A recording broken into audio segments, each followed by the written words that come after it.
Carro 16 válvula não presta. Mas será?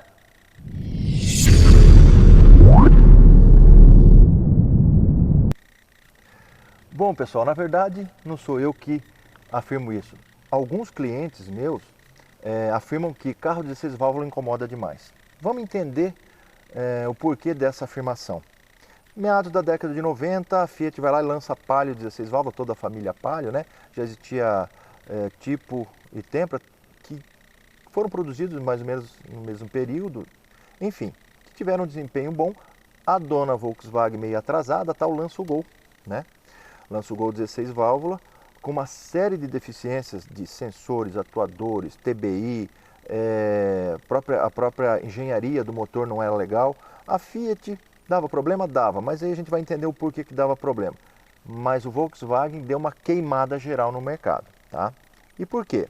Porque quebrava demais, incomodava demais, dava problema demais, tá? Então, o que acontece? Vem-se de uma geração, naquela época, que usava óleo mineral, não se falava em aditivo de radiador, né? Os carros muito mais brutos, até para atender a uma necessidade lá fora, nos outros países, né? Europa, Estados Unidos, Canadá, Japão, já existia toda essa tecnologia, mas aqui ainda não tinha a estrutura necessária para se aplicar uma tecnologia dessa, inclusive de manutenção, né? E aí dá todo esse problema, né? Se quebra demais esses carros e uma série de dificuldades aí no mercado, a ponto de um Gol 16 válvulas do mesmo ano valer muito menos que um Gol 8 válvulas, de se voltar com motor 8 válvulas, enfim, né? Aquela história que vários de vocês que são mais antigos, aí, têm mais experiência de mercado, né? Se lembram, né? E quando eu falo da Fiat, eu não vou entrar no meme do Maréia, que não é o foco do vídeo, né? Vamos falar do 16 válvulas. Bom, o que eu coloco para os meus clientes? Olha só. Me fala um carro que não é 16 válvulas hoje, né? Só para vocês entenderem.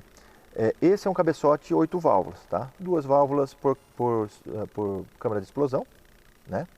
Uma admissão e uma escape. E esse é um cabeçote 16 válvulas. Basicamente muda a quantidade de válvulas, né? E que faz toda a diferença, na verdade. Duas admissão, duas escape. Qual é a vantagem disso, né? A entrada de mistura para explosão, ela é mais eficiente, bem como a exaustão dessa fumaça, né? Desse resultado da queima. E aí, o que acontece? Você tem um motor com mais fôlego, por isso que se diz que o motor 16 válvulas se dá melhor, né? Ele se dá melhor nas rotações mais altas, e é verdade, né? Ele tem mais fôlego que 8 válvulas. A própria engenharia do 8 válvulas ela é feita para que ele ofereça o torque mais nas baixas rotações, né? Não é regra, mas é mais ou menos como acontece. Ok, então a minha pergunta para os meus clientes: qual é o carro que não é 16 válvulas? Ou 12, né, no caso dos 3 cilindros hoje, né? E aí teve até Audi que veio para o Brasil com 20 válvulas, né? Enfim, mas o que eu coloco para eles é justamente isso. Todos os carros hoje, estou exagerando, tá? Uma boa parte dos carros hoje tem 4 válvulas por cilindro, né? Nós vamos ter alguns Peugeot, alguns Citroën, um Renault, se eu não me engano,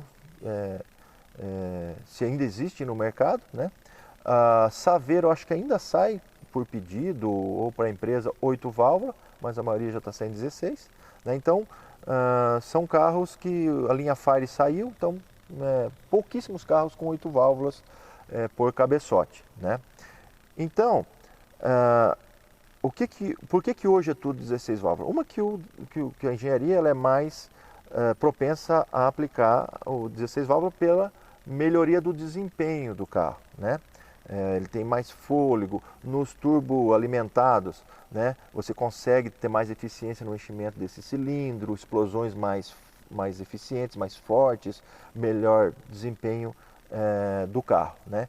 Então, eu respeito o argumento de quem viveu aquela história, né? Década de 90, carro depreciando porque era 16 válvulas e tal, mas hoje não é mais uma realidade, né?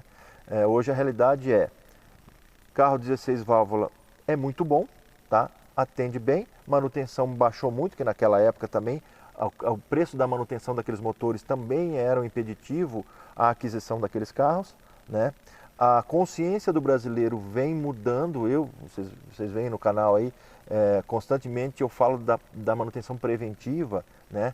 E isso vem acontecendo, eu vejo que meus clientes constantemente pedem para colocar o melhor aditivo, o óleo bom, pedem para colocar aditivo no tanque, às vezes aditivo no óleo, enfim, eles estão cada vez mais preocupados com a segurança na dirigibilidade, no sentido de o carro não quebrar, né? E o carro não ter deficiência no funcionamento, vela de qualidade, cabo de qualidade. Então mudou a cabeça, está mudando a cabeça do brasileiro. Então, motor 16 válvula é bom sim, tá? Chegou talvez no auge da tecnologia, posso estar muito enganado, por quê? Não vai se investir muito mais no desenvolvimento dessas tecnologias, que já são bem confiáveis, porque a tendência do mercado é ir para o elétrico, né? Ou para o híbrido, certo? Então, para resumir, né, o nosso vídeo, 16 válvulas, foi um problema? Foi um problema. O argumento dos meus clientes está errado? Eu, na minha opinião, hoje sim, mas eles têm as razões deles, né? Então, motor 16, e é um motor que nos atende muito bem. Um abraço para todos vocês.